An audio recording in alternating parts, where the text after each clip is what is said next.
What? A Dungeons and Dragons video? That could only be one thing. Some people need help. I've actually got into a interesting debate in medieval fantasy economics. And something that this guy, I believe he kind of co-opted from Goblin Slayer, probably for the wrong reasons. What do I mean by that? And as far as my understanding, with Goblin Slayer, they have a ranking system, but it's for judging a skill of a hero or a character. Which, on the surface, makes sense, but how you adapted it is a little bit backwards, if not fucking stupid. Because he also has the ranking system tied to the commerce of his world. And before anybody asks, oh wait, I haven't played D&D before. This is where I started. This is where I played the most. So yeah, I got some fucking credentials. Not to mention, I've actually had to deal with fucking economics before in other fantasy style games. Because somebody had the bright idea of, let's do this, let's do that. And most of it's just, it's easy to figure out once you, which it basically boils down to is like want versus need. But anyways, one thing I've, at least with I know for sure with Pathfinder, but it's one of those things, results may vary, adventurers guilds. On the one hand, technically I wouldn't say necessarily needed, but on the other hand, it's basically, what I can understand is like, it is a way for new adventurers to go, okay, if we need something to do, we got to go to here, and we'll get the quest. Which anything, like best example I could think of, an adventure skill would be is basically fucking Comstar from BattleTech. An adventure skill should not be something where it's basically the say all end all. And who can use what? It's basically a service to judge. Okay, this town has a need for mercenaries. Because either they're not getting supplies, some people disappeared, or something wacky's going on. And the Adventure Guild should go through and determine, okay, they're going to put up this much gold on for completion of the quest. Let's figure out the right people who can do this. And most often not going to be the player characters, but that's basically how Adventure Guild should be ran. It's basically a mercenary council / evaluation service. They want to make sure you get the right people on the job for the right price without going through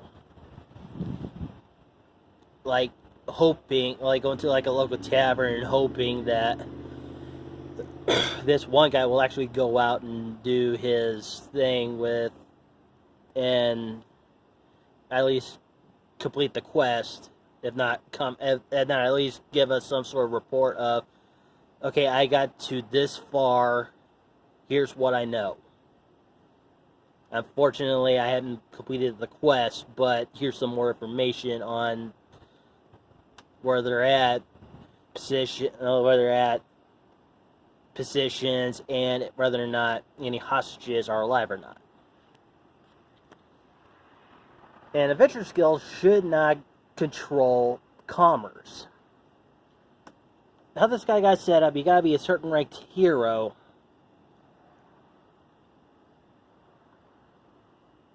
to gain basic fucking supplies.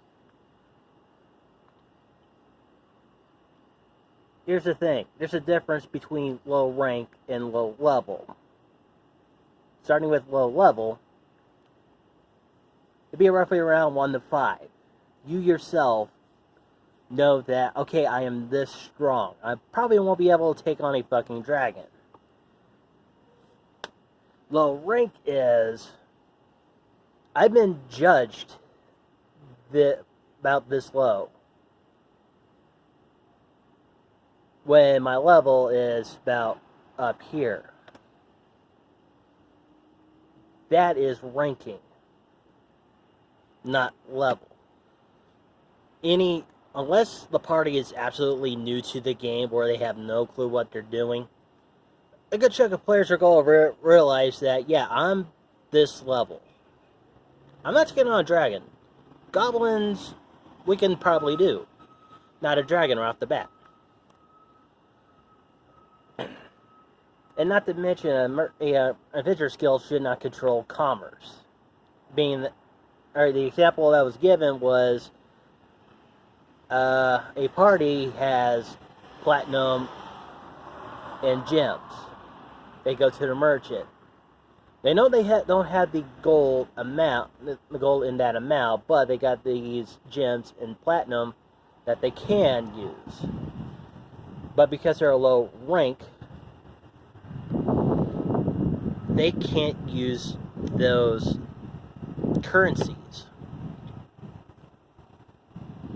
for basic supplies. I can understand price gouging, but that's usually for something like a certain town is being heavily leaned on because some dickhead lord wants to party up more, and the easy way to do that is, oh look, peasants over there. Let's take more gold. Which that in itself would be a good story, a good basic beginning story arc that this guy should lighten up on this village. Where they gotta, or at least come with a compromise where the village can comfortably maintain itself and the lord can still get a decent amount of money. But it's basically, imagine nowadays you get a job, you join a union. The union says, okay, because you're new here, you can use up to $10, at most, 3 $20 bills, no credit, no credit or debit usage, period, until you go up in rank in the union. You know how many people will be fucking pissed off that I can't use certain money because I'm here?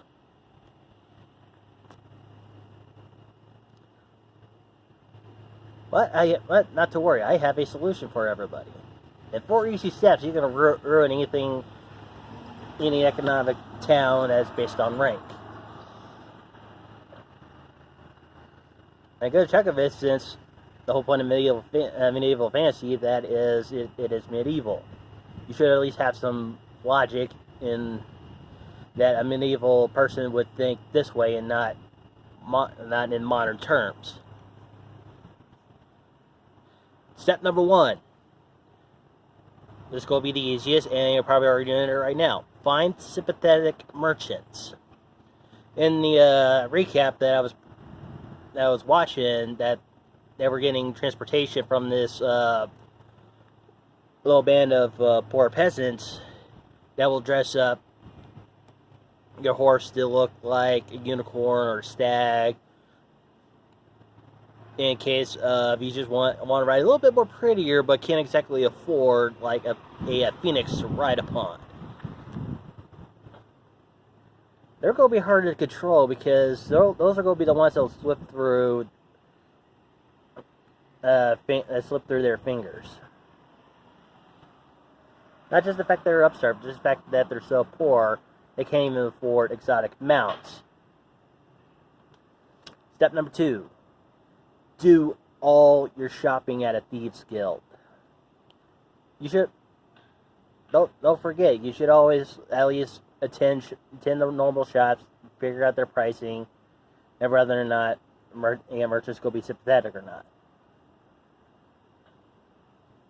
Keep that on the legit, but do all your dealings with the Thieves Guild, any and all Thieves Guilds. They will not argue how or where you get the money. Hell, they will probably bend over backwards to work off the amount of credit you put into by paying shit tons of platinum and gems just for basic supplies and maybe a little bit of information on what quest you're doing. Number 3. This will depend if you got either fighters or primarily barbarians in your party. Have them start leaking information that a certain kingdom's a little bit ripe for the picking. And have them start raiding. Barbarian hordes and tribes will not care if they're a certain rank. They will not care if certain people have this kind of money. It is money. It's shining. It works anywhere. And you got to do it gradually. Because the last thing you need is a all-out war. Just have it do it gradually. At least enough to where the local lord or king will go, guys, this town over here, we need to start beefing up defenses over here. And that requires money.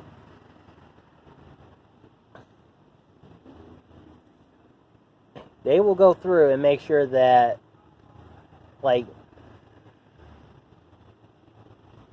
at least we're doing with breaking a levy on using certain kind of currencies because, hey, we need money to pay troops, supplies, logistics, blah, blah, blah. And that's something that can't be avoided. A army does not march on its army marches on its stomach. The last thing you need is the army is rampaging across the entire area just so that it can have something to eat. And when that's like a particular area starts getting beefed up, scale back the raids. The barbarian clans, the clan tribes and hordes will be satisfied because they at least got enough money to go, we can do pretty much whatever for a good while.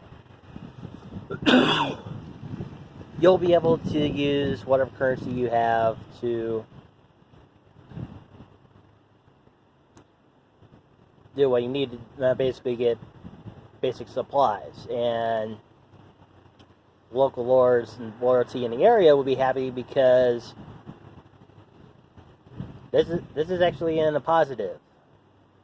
We've reinforced this area. The area is making more money. Money's going in our pockets.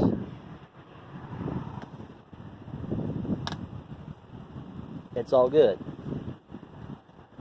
Step number 4. This only should be in case of an emergency, break glass,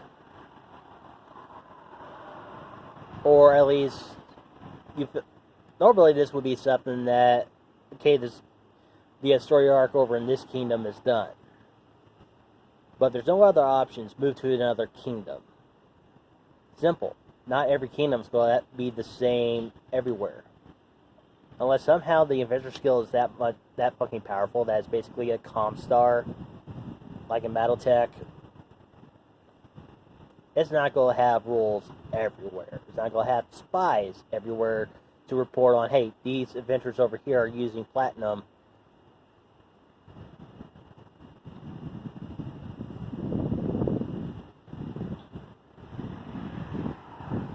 And when all else fails, and even with the ratings, not going to take the hint.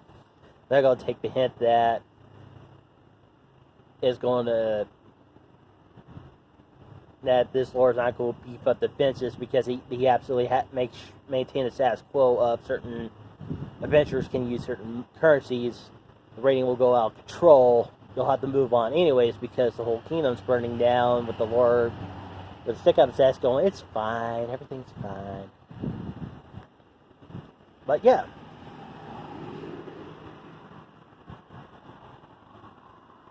An adventurer, regardless of level or rank, should not be screwed over by on basic supplies just because they are a certain level or rank. It's in the book. You can set up a storyline that these supplies are a little bit beefier because there's bandits on the roads. That makes perfect sense. But if it costs a shit ton of gold that I don't have and I can't use platinum or gems because I've been evaluated at this rank, it is fucking bullshit. You're screwing over your player characters on basic fucking supplies. They will understand that, yeah, magical weapons are armor and items are a thing. That's something you earn, not buy. On occasion, you might get a city that will have it for sale, but again, they will understand that, hey, this fancy sword that's just a basic +1 costs 5,000 gold. I have 3 copper. I'm pretty sure I can't afford that. So, follow those steps, and if all else fails, just get yourself a new DM.